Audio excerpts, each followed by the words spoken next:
So I went to therapy and it was good. And I talked about how I wanted to get a job.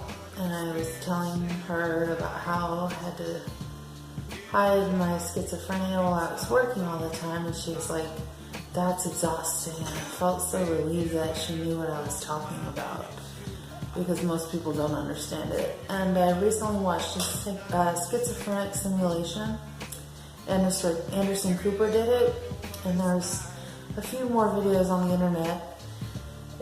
What they do is they put headphones in their ears and they make voices or whatever on a recorder and like saying all kinds of stuff while they're trying to concentrate and do something simple like a puzzle or something. And you know, the guy's like, this is really hard, this is, you know, really annoying, you want to talk back to the voices, you want to say shut up and stuff like that. And it's nice that some people want to put themselves in our shoes, and you know, they wonder why we have like a depressed look on our face, or an anxious look, or a frustrated look, or a scared look a lot of the times. And it's just because while we're doing whatever we're doing,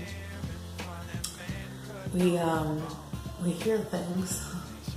And I've seen things before. I don't really have delusions the way I did a couple years ago. The worst psychosis was when I was homeless.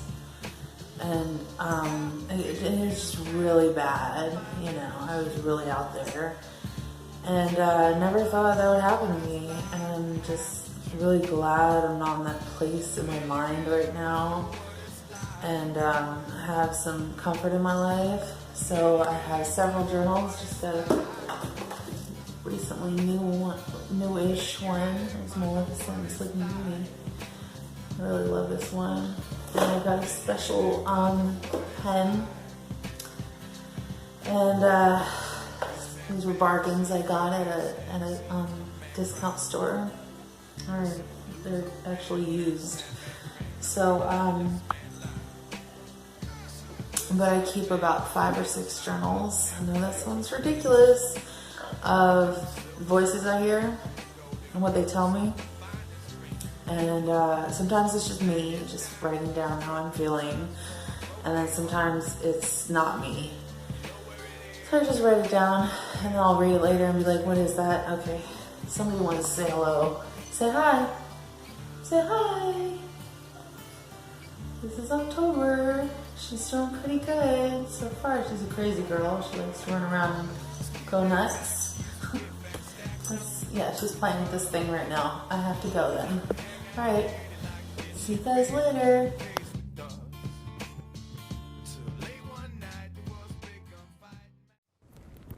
I'm going to put these earphones in, and they're going to try to do a series of tests.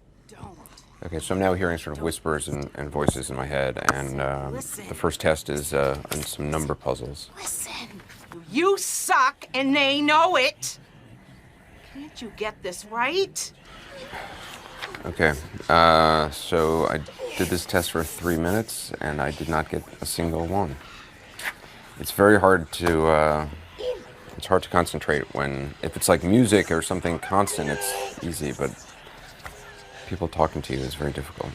So now I'm going to be asked a series of questions by our producer, Susan, and these are basically a series of questions that a person would be asked if they were being admitted to a hospital. Can you tell me what day it is? Yeah, it's Sunday, June, I don't know, what's the date, 7th? So I'm going to say 5 numbers, and I want you to repeat them back to me after I'm done. Okay. 5, 23, 67, 2, 76. 5, 23, 67, something 76. I'm going to say 5 words. You don't have to repeat them, but just listen to them. Cat, book, cigar, damage, and rain. Make you okay. Can you name the last 4 presidents of the United States? Okay for you to be Barack here. Obama, George Bush, Here. Here. Right here. Bill Clinton, and George Bush. Hear it? Hear So it those now? 5 words I said before, can you remember any of them? Here. Hear it. No. It's hard because sometimes voices are like whispering, And sometimes they're You're aggressive, okay and now. sometimes they're kind of comforting. And Hear the tree. but again, with people kind of talking to you all the time, It's okay. it's hard. Don't worry. Now or later. So I'm Don't gonna try to worry. make a boat out You of all right? origami following these instructions. Hey, it'll be okay. Near, near. Get near. Shut up! I want to talk back to the voices now, but it's really distracting. Don't. It's, Do not do it. Do not touch that. Stop. Eyes down. You suck! What are you looking at? This is easy. You want to touch that? I can't do this. Hand down. Keep your eyes down. Just do it, Stuart. Just do it. Just do it. Filthy mind. Leave it alone. It's also frustrating because they're telling me I can't do it, and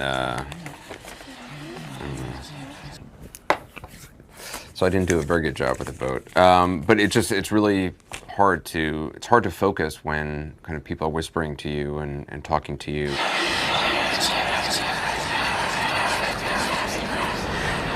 Just come clear.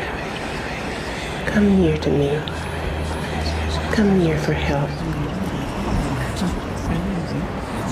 Hey, do you have yesterday's paper?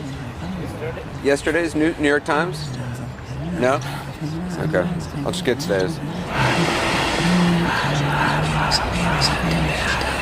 It's incredibly distracting on the street to have somebody talk in your head, and it makes you feel completely isolated from everyone else around you, and you don't want to engage in conversation with other people. You kind of find yourself wanting to engage in conversation with the voice in your head because they're constantly being really negative and talking to you, and everything they're saying relates to things that you're actually doing. They're criticizing things you're doing. It's like it's like you have a chorus watching you and commenting on what you're doing, and you can't help it.